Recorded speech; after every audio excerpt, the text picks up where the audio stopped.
할렐루야. 네, 오늘 종료주일 일부 예배 나오신 여러분 위에 우리 주님의 축복과 은혜가 넘치기를 간절히 바랍니다. 우리 좌우의 분들과 앞뒤의 분들과 한번 인사하시죠.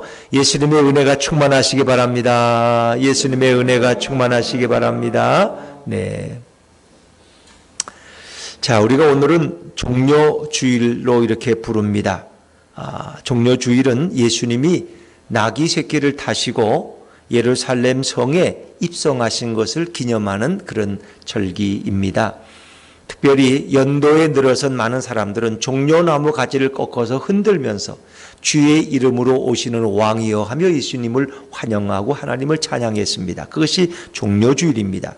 그리고 종료주일에 예루살렘에 들어가신 예수님께서는 월요일부터 이제 그 새로운 한 사역을 시작하시는데, 월요일에서는 예수님께서 성전에 들어가서 장사하는 장사치들을 내쫓으시면서 내 집은 만민이 기도하는 집이다 라고 선포하십니다. 구약에 보면은 너희가 내 집을 강도의 구렬로 만들었다. 이제 그것은 이제 부패하고 썩어 문드러진 예루살렘 성전을 향한 말씀이죠. 특별히 그 장사하는 사람들, 환전상들은 이방인의 뜰을 자리 잡고 있었어요. 그러니까 유대인 남자의 뜰이 있고 유대인 여자의 뜰이 있고 이방인의 뜰이 있는데, 이방인의 뜰을 그들이 무시하고 거기에 이 소나 양을 놓고 장사를 하고 환전상들이 돈을 받고 준단 말이에요. 그럼 이방인들은 와서 기도할 수가 없는 거예요. 이방인들도 들어와서 기도해야 되는데 기도 못하도록 막는 그것을 보고 예수님은 분노하셔서 채찍을 가지고 그들을 내어 쫓으시면, 내 집은 만민이 기도하는 집이다. 만민이 유대인이고 이방인이고 누구든지 기도하는 곳이지 특별한 사람들만 들어오는 것이 아니라, 예수님 그래서 분노하신 거예요. 자, 화요일에는 예수님께서 성전에서 여러 주제들에 대해서 말씀을 강론하십니다. 그리고 수요일 날은 예수님이 조용히 묵상의 시간을 보내십니다. 그리고 목요일에는 예수님께서 지하들의 발을 씻겨주신 후에 최후의 만찬을 나누십니다.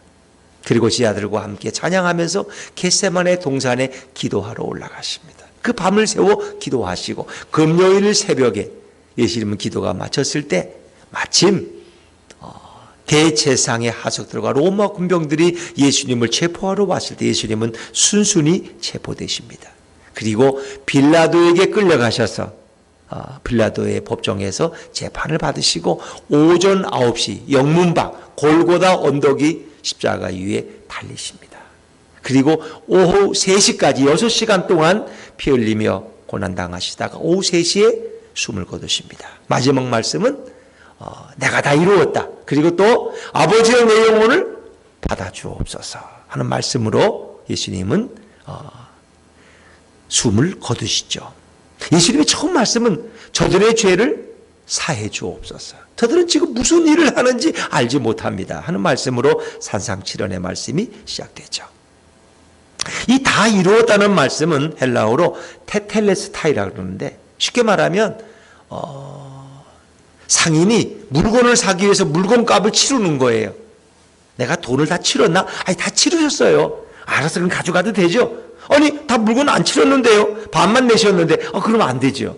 물건값을 다 치러야지 물건을 내가 가져갈 수 있어요.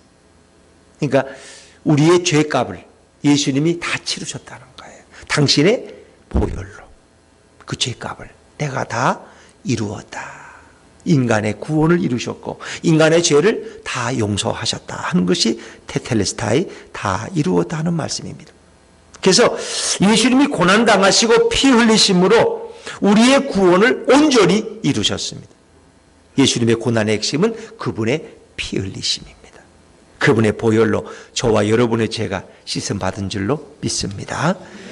자, 오늘 본문의 상황은 이 출애굽기 12장은 이스라엘 백성이 400년 동안 에집트에서 종살이 하다가 200만의 인구가 모세의 인도를 받아서 애굽에서 나오는 장면입니다. 나오기 전에 그 절기를 유월절이라 그럽니다. 그래서 그들이 이제 애굽에서 탈출하기 위해서 그 절기를 지키는 것입니다. 근데 바로 그 직전에 바로가, 애굽의 왕 바로가 이스라엘 백성을 순순히 안 내보내줘요. 그러니까 하나님이 모세를 통해서 10가지 재앙을 내리십니다. 나일강이 피가 되고 나이까지 개구리가 올라오고 이가 득실거리고 우박이 내려서 농작물이 다 피해를 입고 뭐 가지각 종류의, 그리고 요즘 같은 이 전염병, 바이러스, 뭐 가축병, 독종 뭐 10가지가 내리는데 그 마지막 10번째 재앙이 뭐예요? 장자의 죽음이에요. 이제 바로가 마음이 강팍해서 이스라엘 백성은 내어보낼 것 같다가 또 안 내보내고 또 안 내보내고, 그러니까 하나님이 마지막으로 강한 걸 쓰시는데 바로의 장자도 죽고 바로의 귀족들의 장남도 죽고 그 애굽인들의 장자는 다 죽어요. 심지어 그 맷돌을 돌리는 애굽인의 여종의 장자까지 죽어요. 심지어는 우리에 있는 가축의 초태생 처음 난 것까지 다 죽어요. 이 굉장한 거지. 자, 그런데 이렇게 하시기 전에 우리 하나님께서는 유대인들에게 말씀하시는 거예요. 너희는 1년 된 수컷, 그러니까 오래된 양이 아니에요. 아직 순수하고 그 고기도 맛있는 1년 된, 아직 질기지도 않고 딱 먹기 좋은 1년 된 수컷의 어린 양이나 염소를 잡았다가, 그것도 이달 10일 날 잡았다가 나흘 동안 집 문 밖에 마당에 메어두었다가 그것을 10나흘째 잡아서 온 가족이 먹으라는 것입니다. 그리고 그 피를 집 현관문 양쪽 기둥에, 그걸 좌우설주라 그래요. 우리가 설주라는 말은 기둥이에요. 그리고 임방이라는 말은 대들보예요. 대들보에 돌아가면서 다 피를 바르라는 거. 그러면 죽음의 사자가, 여호와의 천사가 그 피를 바른 집은 그냥 지나갈 것이다. 이게 월담한다, 집을 넘는다 그래서 그걸 패스 오버, 뛰어넘는다. 그래서 6월절이란 말은 담을 뛰어넘다 그런 거예요. 죽음의 사자가 그 집은 뛰어넘는 거, 피해가는 거예요. 그러나 피를 바르지 않은 애굽인의 장자들은 그 밤에 다 죽임을 당하는 거예요. 정말 전대후문은 이런 재앙이 있을 수가 없죠. 놀라운 거예요. 하나님께서는 그것을 명령하셨어요. 자, 여러분, 우리가 이 말씀을 볼 때 왜 하필 피를 바르라 그랬을까? 왜 진흙을 바르면 안 되나? 또 왜 피도 꼭 어린 양, 염소나 양의 피를 바르라 그랬을까? 왜 닭 피는 안 되나? 개 피는 효력이 부족한가? 소 피는 왜 안 되는가? 소도 잡아서 번제 드렸는데, 그렇잖아요? 근데 소 피는 아니에요. 어린 양이에요. 그러니까 예수님을 가리키는 가장 좋은 모델 상징이 바로 양이라는 거 아세요? 양. 그 성경은 예수님을 양이라고 이렇게 상징하는 거예요. 세상 죄를 지고 가는 하나님의 어린 양을 보라. 어린 양을. 그 유대인들은 양을 주로 치거든요. 양을 치고 목장에서 양을, 그 양 고기를 먹고 양 가죽을 입고 뭐 주로 이렇게. 근데 그 양과 아주 친밀한 백성인데 그 이 땅에 오시는 예수님을 양으로 예표하는 거예요. 또 우리를 또 양으로 표현하죠. 성도들도. 그래서 양들이 이 주인의 음성을 듣지 않고 자꾸 엉뚱한 거짓 목자를 따라가는 이런 이단에 빠져가는 양들을 볼 때 성경은 또 답답하게 설명하죠. 자, 왜 피를 바르면 죽음이 면제될까? 왜 피를 안 바르면 그 집의 장자는 죽어야 될까? 이런 의문을 오늘 말씀을 통해서 좀 해결하면 좋을 것 같아요. 하나님께서는 우리 인간을 만들 때 당신의 형상대로 지으셨다 그랬어요. 진흙으로 빚어 만드시고 그 코에 생기를 불어넣으시니 인간이 살아있는 존재가 되었다. 그래서 하나님과 인간은 아주 아름다운 교제, 행복한 교제를 나누면서 살도록 이렇게 하나님이 설계하셨어요. 그런데 인간에게 이제 문제가 발생했잖아요. 인간의 마음이 교만이 오고 하나님과 같이 대르는 그런 악한 마음 때문에 결국 인간이 범죄했는데, 그게 뭐예요? 뱀의 꾀임에 넘어가서 선악과를 따먹고 인간에게 죄가 들어오고 타락하게 되는 거예요. 자, 그때부터 하나님과 인간 사이에 죄의 장벽이 가로막히게 된 거예요. 우리가 서로 부부가 싸우고 나면 뭔가 보이지 않는 장벽을 치고 말을 한동안 안 하듯이 하나님과 인간 사이에 죄의 장벽이 가로막은 거예요. 죄인된 인간은 하나님 앞에 이 죄의 문제를 해결하기 전까지 나갈 수 없어요. 하나님은 의로우시기 때문에. 죄인된 인간은 나아갈 수가 없는 거예요. 이 죄의 문제를 해결해야 돼요. 근데 인간 스스로가 이 죄의 문제를 해결할 수가 없다는 거예요. 그 누군가가 이 죄의 문제를 해결해 줘야 돼요. 그래서 성경이 뭐냐고 보세요. 욕심이 잉태한 즉 죄를 낳고 죄가 장성하며 사망을 낳느니라. 결국 죄가 인간에게 죽음, 사망을 가져온 거예요.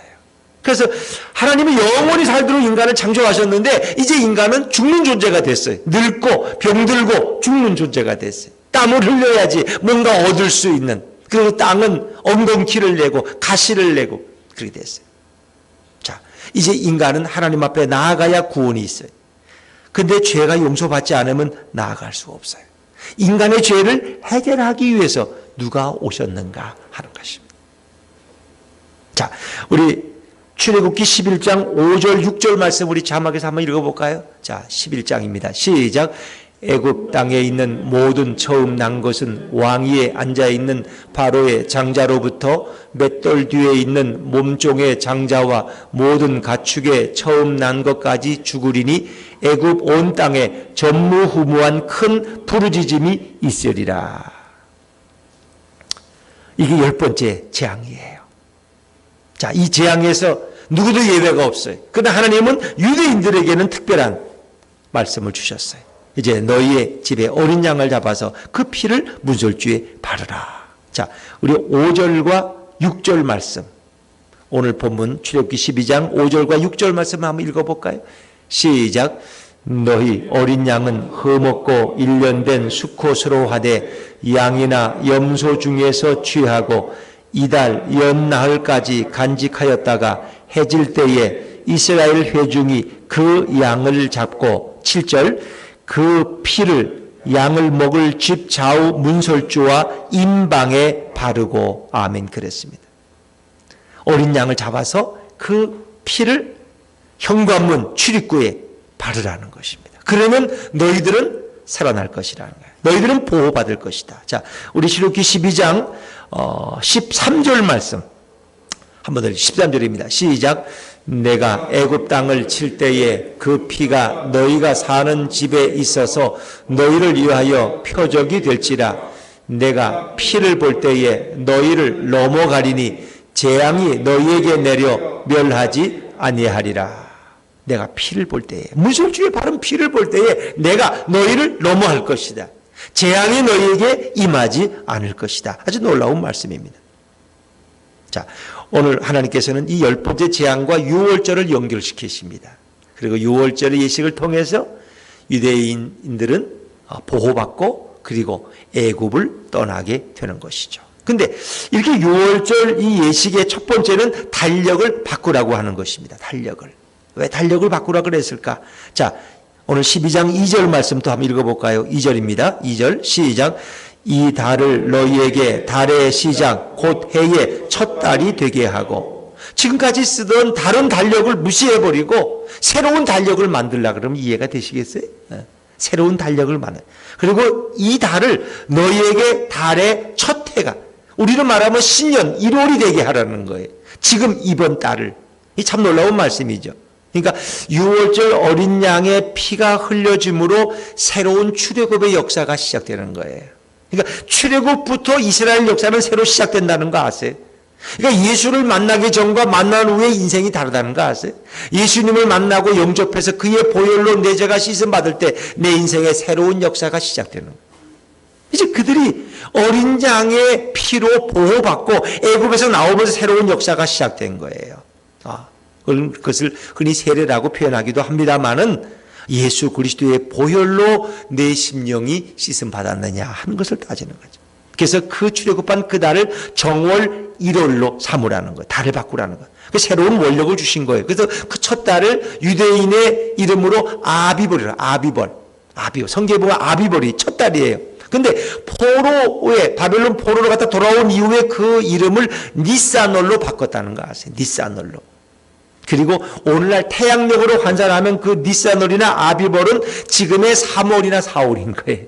그러니까 지금 3월, 4월이 유월절이 속한 유대인의 절기가 있는 동안이고 또 우리 고난주간과 부활절이 있다는 걸 아세요? 유월절과 고난주간, 부활절은 서로 연결된 거예요. 같은 거니까. 그래서 유월절은 이 땅에 오실 예수님의 고난과 부활을 미리 예표하고 있는 구약의 절기다. 그래서 지금 유대인들은 지금도 유월절을 지켜요. 그러나 그들은 부활절이 없으니까. 유대인들이 믿는 예수는 아직 부활을 안 했어. 메시아가 아직 안 왔어. 그걸 잘못 알고 있기 때문에 성경을 오해하고 있기 때문에. 그렇죠. 유대인들의 신앙, 뭐 구약을 보는 건 똑같아요. 그러나 그들은 구약도 우리와는 다르게 보고 있다는 거 아세요? 유대인들한테가 성경을 배우면 안 돼. 왜? 그들은 메시아 예수가 없어. 성경을 메시아로 보질 못해. 예수로 보지 못해. 그들은 아직도 메시아는 오지 않았어. 그들이 원하는 메시아는 다른 상황이에요. 우리가 보는 메시아, 성경을 오해하고 있다는 거예요. 그래서 6월절이 새로운 역사의 시작이라는 거예요. 또 6월절 규례는 흠없는 수양을 주며, 흠없는 수양. 자, 우리 3절 말씀 또 읽어볼까요? 3절입니다. 3절 시작. 너희는 이스라엘 온 회중에게 말하여 이르라.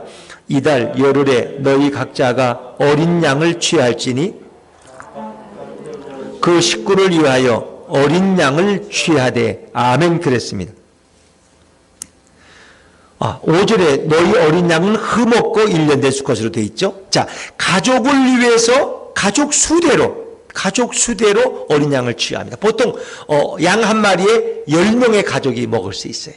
10명의 가족. 가족이 20명이다. 그럼 2마리 잡아야지. 근데 우리 5명이야. 그 옆집 식구가 5명이면 그 집 식구들도 같이 한 마리를 잡아서 같이 먹을 수 있어요. 이제 그런 가족 수대로. 어찌 보면 구약의 6월절에 잡은 어린 양은 10명의 생명을 보장했지만 이 땅에 유일한 어린 양으로 오신 예수님 한 분의 죽으심과 피 흘리심을 통해서 전 인류가 구원받는 줄로 믿습니다. 그게 다른 거죠. 그리고 6월절 어린 양은 흠없는 수양. 우리 예수님은 흠과 티가 없다는 거 아세요? 인간의 원죄를 통하지 않죠. 그래서 마리아의 태를 빌리지만 성령으로 잉태되셔서 인간의 원죄 영향을 받지 않는 흠없는 분이시다 하는 걸 여러분이 이해하셔야 돼요. 그리고 그 양은 수양이에요. 수양. 예수님은 여성이 아니라 남성으로 오시는 거예요. 왜? 성경에서 수양으로 이렇게 상징하고 있기 때문에. 그리고 6월절 어린 양은 나흘 동안 준비되는데 그달 열흘째 10일에 준비했다가 14일에 잡아요. 왜 나흘 동안의 준비 기간이 필요했을까? 그것은 예수님이 예루살렘 성에 입성하셔서 십자가에 달리기까지 나흘이라는 시간이 걸렸다고 그렇게도 우리는 설명하고 있습니다. 또 어떤 분들의 글을 보면은 유대인들은 양을 데려다가 취했다는 건 양을 데려다가 마당에 매놨어요. 그리고 나흘을 기다려. 그 아이들은 저 양이 뭐 하는 거야? 이제 저 양을 잡아서 피를 발라야지 우리 유대인들이 구원받을 수 있어. 그렇구나.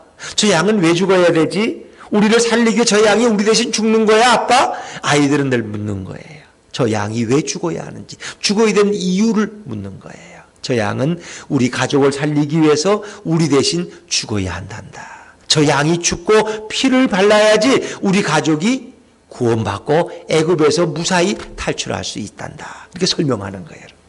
자, 왜 어린 양은 우리를 위해서 대신 죽으셔야 했을까? 그리고 또 그 뼈를 꺾지 않는다는 말씀이 있는데 출애굽기 12장 46절 혹시 준비 안 하셨죠? 보면 한 집에서 먹되 그 고기를 조금도 집 밖으로 내지 말고 뼈도 꺾지 말지며. 뼈도 꺾지 말라는 거야. 뼈도. 그러니까 어린 양을 잡아와서 먹을 때 그 뼈를 꺾으면 안 돼. 그 이유가 중요한 게 있어요. 자, 요한복음 19장 36절. 요한복음 19장 36절 같이 읽죠. 이건 예수님이 십자가에 죽으셨을 때 얘기예요. 같이 읽죠. 시작. 이 일이 일어난 것은 그 뼈가 하나도 꺾이지 아니하리라 한 성경을 응하게 하려 함이라. 아멘. 자, 이 말씀 간단한 말씀이지만 이제 로마 군병들은 십자가에 세 사람이 죽었잖아요. 그럼 죽음을 확인하는 거예요. 근데 이제 건강한 사람들은 아직 안 죽을 수 있어요. 그럼 어떻게 죽이느냐? 뼈를 꺾으면 죽어요. 사람이. 다리뼈나 팔뼈를 꺾으면 죽어요. 그 충격 때문에. 근데 예수님도 다리뼈를 꺾으려고 그러는데 예수님은 이미 너무 기진맥진하셨어. 왜? 그 전날부터 체포 되셔가지고 아무것도 못 드시고 밤새움을 새셨거든요. 새벽부터 가야바의 집에 갔다가 안나스 대제사장 집에 갔다가 또 빌라도에게 그리고 채찍질을 맞으시고 그 새벽이 너무나 고통스러운 새벽이었어. 예수님은 기진맥진하셨어요. 빨리 피를 빨리 흘리시고. 그러니까 이미 숨을 거두셨기 때문에 어떻게 해요? 다리를 꺾지 않은 거예요. 구약의 말씀이 그대로 응답된 거를 요한복음 19장 36절에서 말씀하고 있는 거예요. 또 이 양을 잡아서 문설주와 임방에 바르라. 그렇죠. 그것은 바로 예수 그리스도의 보혈을 가리키는 것입니다. 인류를 죄와 사망에서 구속할 예수 그리스도의 보혈. 그래서 모든 물건은 피를 통해 정결케 된다는 거예요. 자, 히브리서 9장 22절 말씀 자막에서 한번 읽어볼까요? 히브리서 9장 22절 시작. 율법을 따라 거의 모든 물건이 피로써 정결하게 되나니 피 흘림이 없은즉 사함이 없느니라. 피를 통해서 인간은 정결함을 입도록 하나님이 그렇게 정하셨어요. 그래서 예수 그리스도의 보혈을 통해서 인간은 죄가 용서받고 구원받는 길을 하나님이 정하셨어요. 출애굽 당시에도 유대인들이 어린 양을 잡아서 좌우 설주와 문 임방에 바를 때 아마 지나가던 애굽인들이 그걸 보고 비웃지 않았겠어요? 아, 저놈들은 미친 짓을 하네. 저 양을 그냥 먹으면 되지. 그 피는 또 왜 현관에 보시게 시뻘겋게 저렇게 발라? 그런 생각 안 하겠어요, 여러분? 다 한마디씩 하죠. 아마 비판하고 조롱했을 거예요. 유대인들이 이상한 행동을 하고 미친 짓 한다고. 여러분, 오늘도 복음의 비밀을 모르는 사람들은 그렇게 생각한다는 거 아세요? 초대교회 때 성찬식을 하면은 이제 예수님의 피, 또 예수님의 살로 우리가 포도주와 떡을 나눌 때 사람들은 그걸 보고 오해했어요. 예수 믿는 사람들은 사람의 피를 먹는 식인종이라고. 그리고 사람을 잡아서 살을 뜯어먹는 저 아주 악한 독종들이라고 이렇게 소문을 내고 이렇게 비방했어요. 여러분, 오늘날도 믿는 사람들 가운데도 아니 2000년 전에 죽은 예수님의 피가 나와 무슨 상관이 있어? 이렇게 항변할 수 있어요. 내가 예수님 죽는 것을 뭐 봤나? 아, 나를 위해 죽었다는 걸 누가 증언해? 나는 그 현장에 있지도 않았는데 나와 무슨 상관이 있냐고 이렇게 말할 수 있어요. 그런데 세례 요한은 예수님께를 향해서 보고 바로 이분이 세상 죄를 지고 가시는 하나님의 어린 양이라고 선포하죠. 자, 우리 요한복음 1장 29절 같이 읽습니다. 시작. 이튿날 요한이 예수께서 자기에게 나아오심을 보고 이르되 보라, 세상 죄를 제공하는 하나님의 어린 양이로다. 세상 죄, 우리 인간의 모든 죄를 거기 짊어지시고 십자가에 달리기 위해서 걸어가시는 그 예수님, 저분이 바로 하나님의 어린 양이다. 그 예수님의 이제 공생의 처음이에요. 시작이 요한복음 1장이니까. 그러나 세례 요한은 이미 그걸 알고 그 예수님의 오실 길을 준비했다는 거예요. 준비했다. 그렇습니다. 어린 양의 피는 바로 우리의 죄를 씻어주시는 예수님의 보혈입니다. 예수님은 흠 없으신 분이십니다. 예수님은 또한 남성으로 오셨고 예수님의 다리는 꺾이지 않았습니다. 우리를 위해 십자가에 죽으실 그 예수님은 세 가지 조건을 가지고 있어야 돼요. 그래야 그분의 죽으심으로 우리가 구원받고 우리 죄가 용서받아요. 제가 앞에서 누누이 강조한 흠이 없어요. 무흠하셔야 된다. 원죄와 단절된 분이에요. 두 번째는 그분은 신이어야 돼요. 신. 하나님이 죽어야 인간이 구원을 받지. 이영무 목사가 죽으면 누가 구원받겠어요? 우리 집 개도 구원 못 받아. 내가 죽어가지고. 내 피는 쓸 데가 없어. 네, 그건 인간이. 근데 그분은 하나님이셔야 돼. 신이셔야 돼. 하나님이 죽으셔야 돼. 예수님은 이 땅에 오신 전능하신 하나님이십니다. 그래서 그분의 희생이 만민을 구원할 수 있는 것입니다. 이사야 9장 6절에 보니까 이는 한 아기가 우리에게 오셨는데 그분의 이름이 뭐예요? 전능하신 하나님이라, 영존하시는 아버지라, 평강의 왕이라 할 것입니다. 이 땅에 오신 한 아기, 한 아들, 그가 바로 우리의 하나님이라는 거예요. 전능하신 하나님이고 영존하시는 아버지고 평강의 왕이에요. 그분은 신이어야 돼. 두 번째. 세 번째, 그분은 완전한 인간이어야 돼. 물어볼게요.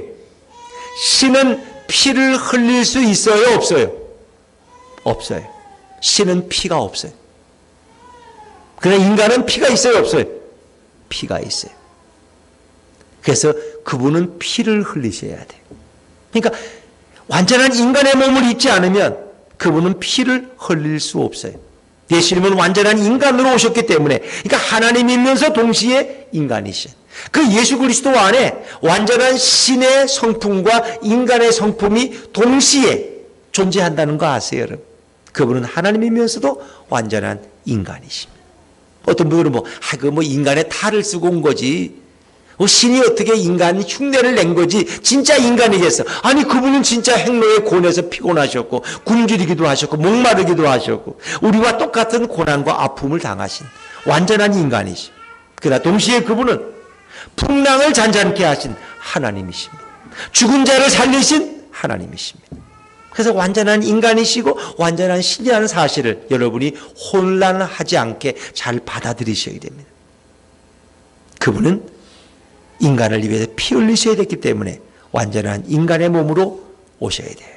여러분, 누가 어떤 대감마님이 자기 집 하인을 좋아한다고 하인 대신 죽을 사람이 어디 있겠어요? 그렇지 않습니까? 그런데 하나님은 천한 인간을 사랑하셔서 그 인간이 죽을 자리에 대신 하나님이 죽기 위해서 이 땅에 오셨다면 우리를 향한 그분의 사랑은 얼마나 놀랍고 위대한가 하는 것입니다. 만약 예수님이 영광된 신의 모습으로 오셨다면 절대로 그분은 조롱과 비난을 받지 않으셨을 것입니다. 또 그분은 십자가에 죽으실 수도 없어요. 영광된 신을 어떻게 십자가에 죽여요? 피 흘릴 수도 없어요.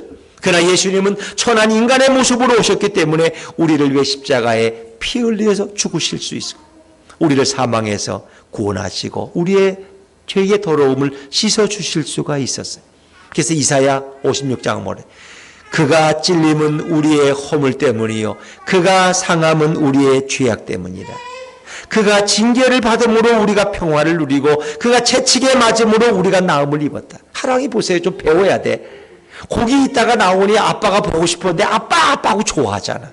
근데 우리는 예수님 앞에 나오면 아버지 앞에 나오면 얼마나 좋아. 하나님 아버지 우리 예수님 이렇게 감격해야 돼. 근데 그 감동이 없어. 우리는 빨리 목사가 설교를 오늘 좀 길게 할 건가 짧게 할 건가, 오늘 약속 있는데 빨리 끝나고 가야 되는데 이런 생각하지. 저 하랑이 봐. 아빠를 보니까 너무 좋아가지고 아빠 저는 창피한 것도 몰라. 우리 예배 드리는데 소리치면 안 되는데 너무 좋아서. 우리는 이런 어린아이 같은 마음으로 주님을 찾고 하나님 앞에 나와야 되는 거예요. 근데 뒷사람 뒤통수만 보이고 왜 저렇게 흰머리가 많지? 우리 남편이면 뽑아줬을 텐데 이러고 있어. 그게 안 된단 말이에요. 그러니까 이 참 미련한 사람들이 뭐예요? 예수님이 십자가에서 이렇게 죽으시는데 그의 속옷을 다 벗기셨어. 그리고 속옷이 또 옷이 귀하니까 그 속옷을 또 군병들이 제비 뽑아 나눠 가져. 또 겉옷은 네가 갖고 속옷은 네가 갖고 또 그건 통으로 짠 거니까 찢어가지고 나눠 갖고 그러니까 그 엄청난 하나님이 오셔서 우리를 위해 피 흘리시는 그 엄청난 장면에 그들은 감동이 없어. 빨리 이거 끝내고 집에 가서 라면이나 끓여 먹어야지. 배고프다. 이런 생각을 하고 있는 거예요. 근데 그걸 지켜본 백부장은 뭐예요? 이분은 진실로 하나님의 아들이었도다. 그런 감동이 있어요. 내가 많은 사형수들을 십자가에 죽여봤지만 이런 분은 처음이라는 거예요. 자기를 십자가에 못 박는 사람들을 위해서 죄를 용서해달라고 기도하는 이런 분은 내가 못 봤어요. 그 과정 6시간을 지켜보면서 이분은 진실로 하나님의 아들이다. 이분이 바로 우리의 구주요 우리의 하나님이라는 고백을 하고 있습니다. 여러분, 그렇습니다. 그가 징계를 받음으로 우리가 평화를 누리고 그가 채찍에 맞음으로 우리가 치유를 입는 거예요. 그가 찔림은 우리의 허물과 죄악 때문에. 여러분, 예수님이 왜 피를 흘리셨는지 아세요? 피는 특별하다는 거 아세요? 피는. 인간의 피는 붉어요. 우리 지난번에 하랑이가 넘어져가지고 막 입에서 피가 나니까 아빠가 당황해가지고 뭐 어쩔 줄 몰라. 걔가 아마 물을 좀 흘렸으면 당황 안 할 거야. 물이야 또 먹으면 되지. 근데 피를 흘리니까 어휴, 우리 애가 여기 입에 상처가. 그래서 막 들쳐업고 그냥 병원으로 뛰어갔는데 그나마 괜찮아. 다행히 참 하나님이 보호하셨죠. 근데 피는 특별한 거예요. 여러분, 인간의 피는 파란색이에요? 붉은색이에요? 그거 모르는 사람 없죠. 붉은색이에요. 근데 우리는 상추쌈을 먹으면 파란 걸 먹는데 왜 인간의 피는 붉어요? 우리 주로 쌀이 주식이에요. 흰쌀밥을 먹는데 왜 피는 붉어요? 이런 생각 안 해보셨어요? 피는 붉었잖아요. 짐승의 피도 붉다는 거 아세요? 짐승들도 파란 거 뭐 채식만 먹고 양도 피가 붉어요. 왜 피는 붉을까? 이게 신비예요. 여러분, 현대의학이나 과학으로 피를 만들 수 있다 없다? 없어요. 우리 김영미 씨라니 없대. 부치다 고개를 흔들어. 없다면 없는 거야. 저분이 없다면 없는 거야. 저분은 거짓말 안 하거든. 그렇죠, 여러분. 그러니까 피는 현대의학이나 과학으로 만들 수 없어요. 피는 부족하면 어떻게 해요? 수혈을 받을 뿐이야. 우리가 피를 빼서 같은 혈액형이 다른 사람에게 주어질 뿐이고 잘 안 맞으면 거기에 다른 의약품을 가미해서 부작용이 나지 않도록 해서 피를 수혈할 뿐이지 피를 만들지 못해요. 그래서 계속 피 수혈하라고 이렇게 하는 거예요. 피가 부족하다고 적십자 병원에 그런 얘기 하는 거예요. 이 피는 신비한 거예요. 왜? 하나님이 만드신 거기 때문에. 그래서 피에는 생명이 있다는 거 아세요? 피는 생명이에요. 피가 다 흘려지면 인간은 죽어요. 죽던 사람도 피를 공급하면 살아나기 시작하는 거예요. 물론 그것도 뭐 RH 마이너스냐 플러스냐 A형이냐 B형이냐 다 다르겠죠. 피가 부족하면 죽어요. 근데 예수님의 피는 인간의 피와 또 달라. 그 예수님의 피는 능력이 있어요. 예수님의 피는 능력이 있어요. 주의 보혈 능력이 또다 주의 피 믿으오 그랬습니다. 주 예수 우리를 자유를 얻게 하는 그 보혈의 능력, 주님의 보혈, 우리에게 시험을 이기고 승리하게 하는 그 예수님의 보혈을 찬양하시기 바랍니다. 예수님의 피는 능력이 있어요. 예수님의 피는 생명이 있어요. 죽어가는 사람도 살릴 수 있어요. 누구든지 예수님의 이름을 믿고 그를 영접하면 그분의 보혈을 내 심령에 바를 때 우리는 생명이 회복될 수 있어요. 예수님의 피는 죄를 씻습니다. 요한 1서 1절에 보니까 그 아들 예수의 피가 우리를 모든 죄에서 깨끗게 하십니다. 그 아들 예수의 피가 우리를 모든 죄에서 어떤 죄인지 몰라. 그것이 뭐 십계명의 모든 계명 뭐 어떤 죄악도 수백 가지 죄악도 다 깨끗게 하는 놀라운 누가 이렇게 우리의 피 우리가 피가 묻은 옷을 뭐 아무리 씻어도 안 지워져. 패벽제를 해도 안 지워질 때죠. 인간의 죄는요 구워 삶아도 안 되고 양잿물을 넣고 삶아도 푹 끓여도 안 돼요. 그건 오직 예수의 보혈만이 인간의 죄를 용서할 수 있는 줄로 믿습니다. 그것은 의인이나 금이 아니라 어린 양 같은 보배로운 그리스도의 피로 된 거예요. 베드로전서 1장 18절 19절 말씀 같이 읽습니다. 시작. 너희가 알거니와 너희 조상이 물려준 헛된 행실에서 대속함을 받은 것은 은이나 금같이 오직 흠없고 점없는 어린 양 같은 그리스도의 보배로운 피로 된 것이니라. 아멘. 그리스도의 보배로운 피. 그 보배로운 피로 우리의 죄가 용서받은 거예요. 그 얘기는 바꿔 말하면 인간의 어떤 구원이라는 것은 어떤 인간의 노력이나 공로나 선행이 아니에요. 우리 아이를 노력했죠. 얼굴 예뻐도 못 가고 마음 착해도 못 가고 돈 많아도 못 가고 그게 뭐예요? 천국은 오직 예수를 믿어야 가는 거예요. 예수를 믿는다는 얘기는 예수님의 보혈로 내 죄가 씻음 받는 것을 의미하는 거예요. 그 사실을 믿는 거예요. 2000년의 십자가에 예수님이 죽으심으로 그가 피 흘리셨는데 그 보혈이 내 모든 죄를 씻었다는 것을 믿는 거예요. 그러니까 예수님이 2000년에 흘리신 그 보혈은 과거에 지은 죄를 다 씻어내고 현재의 지은 죄를 씻고 미래에 우리가 지을 죄까지 다 씻어낸 줄로 믿습니다. 그 보혈의 특별한 능력이 예수님의 피는 그래서 특별한 거예요. 우리가 보혈을 찬송하는 거예요. 그래서 우리의 구원의 공로가 아니에요. 우리의 공로가 우리의 어떤 노력이나 우리가 착해서 인격이 훌륭해서 구원받고 죄가 용서받는 게 아니에요. 그래서 그것은 은혜의 사건이에요. 왜? 예수님이 나를 위해서 피 흘려 주셨는데 그 은혜로 내가 죄가 용서받는 거예요. 그래서 우리는 그 은혜에 감사하고 찬양하는 거예요. 나의 공로가 아니에요. 내 노력으로 구원받고 내 노력 때문에 내가 착하게 살아서 죄가 용서받는 게 아니에요. 제가 새벽에 한번 그런 말씀 드렸어요. 우리가 이런 보상의 원리가 있어요. 내가 죄를 많이 졌지만 또 한편으로 내가 구제를 많이 하고 착한 일 많이 하면 내 죄가 감해지겠지. 이런 잘못된 신앙을 가지고 있어요. 저울신앙. 죄를 이렇게 많이 져도 이쪽에 가서 착한 일 많이 하고 구제도 많이 하고 이렇게 하면 하나님이 좀 죄를 용서하겠지. 천칭이 이렇게 어울리듯이. 그거 아니에요. 오직 예수님의 피, 예수님의 보혈만이 저와 여러분의 죄를 씻는 줄로 믿으시기 바랍니다. 그러니까 이 피라는 것은 이렇게 중요한 거예요. 여러분 여리고 성을 점령할 때 어떻게 했어요? 유대인들이 라합의 집에 붉은 줄을 걸어놓으라. 그러면 너희 집은 우리가 공격하지 않겠다. 보호해 주겠다는 거예요. 그 창가에 붉은 줄을 걸어놨어요. 보호받았어요. 붉은 줄. 예수님의 보혈을 상징하는 줄로 믿습니다. 우리가 살고 죽는 것의 갈림길은 뭐예요? 어린 양의 피가 그 현관문에 발라져 있느냐 하는 것입니다. 유대인일지라도 마치 너무 바빠가지고 모세의 명령을 못 지켰어. 그냥 돈 벌다가. 그래가지고 그냥 피를 못 발랐어. 그러면 유대인일지라도 그 집의 장자는 죽는 거예요. 그러나 만약 이집트인일지라도 그 아들이 오늘 유대인의 집에 놀러가서 안 와. 아이, 오늘은 그러니까 그 집에 자게 하자. 그래서 이집트 애가 유대인하고 히브리인하고 친구니까 그 집에 가서 잤어. 그냥 장남인데. 그러면 그 애는 에집트인이지만 보호를 받는 거예요. 죽임당하지 않는 거예요. 이 중요해요. 또 반대로 또 에집트인일지라도 아무리 인격이 훌륭하고 착한 일을 많이 하고 그래도 그런 장자는 죽어요. 왜? 어린 양의 피가 없기 때문에. 반대로 또 유대인인데 이 아이가 너무 못해서 어릴 때부터 아주 고집이 세고 도둑질도 하고 거짓말도 하고 범죄를 저지르고 근데 그 애도 그 집에 보혈이 치러져 있으니까 보호받았어요. 구원받았어요. 할렐루야. 할렐루야. 예수님의 보혈이 그렇게 중요한 거예요. 그래서 예수의 이름이 그렇게 중요한 거예요. 천하 인간의 구원받을 만한 이름은 예수 그리스도 외에는 없는 줄로 믿습니다. 근데 많은 분들은 종교를 일반적으로 생각해.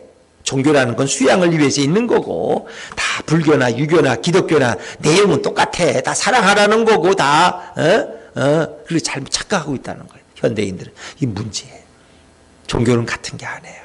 구원받는 종교가 있고 구원받지 못하는 종교가 있어요. 알아. 예수님의 보혈로 우리의 죄가 용서받을 수 있는 거예요.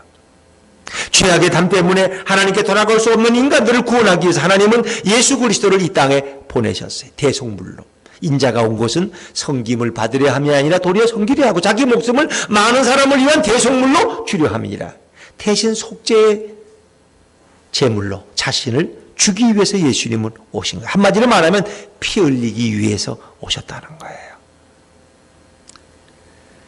이스라엘 백성은 이래서 하나님의 명령에 순종할 때 결국 그 장자들이 다 보호받았어요. 애굽의 집에는 곡소리와 슬픔의 노래가 가득했지만 유대인 장자들은 보호받았어요. 그때부터 애굽인들은 유대인들을 두려워했어요. 저들이 믿는 여호와가 진정한 신이구나. 그래서 그들이 출애굽할 때 일부의 애굽인들과 또 애굽인들이 데리고 있는 이런 이방의 종들이 유대인들을 따라 나와서 같이 출애굽했다는 거예요. 왜? 저들의 여호와가 진정한 신이라는 거예요. 우리 애굽의 신들은 우리를 구원할 능력이 없어. 왜? 그들이 믿는 나일강이 신이야. 그들이 믿는 파리가 신이야. 애굽의 신. 근데 그 신들이 다 하나님에 의해서 꼼짝달싹 못하는 거야. 깨달아서 여호와가 진정한 구원의 신이구나 깨달았어. 현대인들은 기독교 자체를 모르기 때문에 모든 종교에 기독교도 같은 범주에 넣지만 아니에요. 그건 틀린 거예요. 기독교는 예수 보혈의 종교입니다. 예수님의 보혈을 우리의 심령에 바르지 않으면 구원이 없어요. 그래서 우리가 성찬을 나누는 거예요. 예수님의 보혈을 기념하는 포도주를 나누고 떡을 나누는 거예요. 예수님의 보혈로 당신의 죄가 용서받으셨습니까? 종교개혁자 마틴 루터는 우리가 성경을 잡고 두 손으로 비틀면 뭐가 나올까? 아마 붉은 피가 뚝뚝 떨어질 것이다. 그렇게 말했습니다. 우리가 깨를 깨트려 넣으면 기름이 터져 나오죠. 포도를 포도주틀에 넣고 밟으면 포도즙이 나옵니다. 마찬가지예요. 성경에는 예수님의 보혈이 흐릅니다. 제가 어릴 때 그래서 성경에는 빨간 책을 칠해야 거 아세요? 성경이 빨갛게. 겉에 가죽은 검은색이지만 보통 옛날에는 성경은 빨간색으로. 예수님의 보혈을 상징하는 거예요. 예수님의 보혈. 성경에 이 피라는 단어가 몇 번 나오는가 제가 전에 한번 컴퓨터를 눌러보니까 356번. 365일에서 조금 몇 개가 부족해요. 그 얘기는 성경은 피의 이야기로 가득 차 있다는 것입니다. 구약의 제단에서 수많은 가축들의 희생의 제물로 그들이 피 흘렸습니다. 그 피로 가득해 있어요. 레위기나 신명기 보면 다 피의 얘기. 그 모든 것은 어린 양의 예수님의 피, 흘리실 피를 가리키고 있는 것입니다. 성경은 보혈의 역사이고 예수님의 피의 이야기입니다. 근데 그 소나 이런 양의 피가 인간을 온전히 구원하지 못했기 때문에 예수님이 이 땅에 오셔서 단 한 번 그 피를 흘리심으로 인간의 죄는 영원히 속죄받은 줄로 믿습니다. 인간이 처음에 범죄하고 벌거벗었을 때 이렇게 이파리로 옷을 이렇게 입었더니 그 입은 해가 나면 다 말라버리잖아요. 그러니까 하나님께서 양을 잡아서 그 양의 가죽을 인간에게 입혀주었어요. 인간을 위해서 양이 잡혔게 된 피가 흘렸어. 그 피를 이미 흘릴 것을 예고하고 있는 거죠. 예수님은 바로 피 흘려주기 위해서 오셨다. 마지막, 마틴 루터가 종교개혁자지만 어느 날 자기가 자기 자신을 바라볼 때 너무 실망스러웠어. 나는 늘 연약하고 범죄하고 거짓말도 하고 너무 불편했어. 근데 마틴 루터가 꿈을 꿨는데 흑판 하나가 있고 거기에 자기가 지은 죄가 다 기록되어 있는 거예요. 그 자기가 어릴 때 지은 죄가 그 흑판에 다 기록되어 있어요. 그걸 보고 너무 절망했어요. 뭐라고? 나 이런 죄인이라고, 이런 죄인 내가 어떻게 구원을 받느냐고. 근데 거기에 팔 하나가 나타났어요. 근데 그 팔에 손에 못자국이 있는 손이에요. 그 손이 피를 가지고 그 흑판을 지우는데 흑판의 모든 죄가 다 씻어졌어요. 그 손은 바로 예수님의 피 흘리시는 손이었어요. 그때 그는 깨달았습니다. 아, 예수님의 보혈이 내 모든 더럽고 죄악한 죄악을 다 씻어 주었구나 깨달았습니다. 예수님의 피는 우리를 의롭게 하시는 능력이 있습니다. 로마서 5장 6절에 보니까 그러므로 이제 우리가 그 피를 인하여 의롭다 하심을 얻었은즉 불의하지만 우리 죄가 용서받고 의롭다 하심을 얻는다. 이것이 바로 의인인 것입니다. 그렇습니다. 예수님의 피, 예수님의 보혈, 그것이 저와 여러분의 죄를 사하고 우리를 영원한 구원으로 인도합니다. 그 피 흘리신 이 고난주간을 우리가 어떻게 보내야 될까요? 그 좋으신 예수님을 묵상하면서 다시금 예수님을 우리의 왕으로 존경하고 찬양하면서 이 고난주간이 우리가 주님께 더 가까이 가는 아름다운 시간이 되기를 주의 이름으로 축원합니다.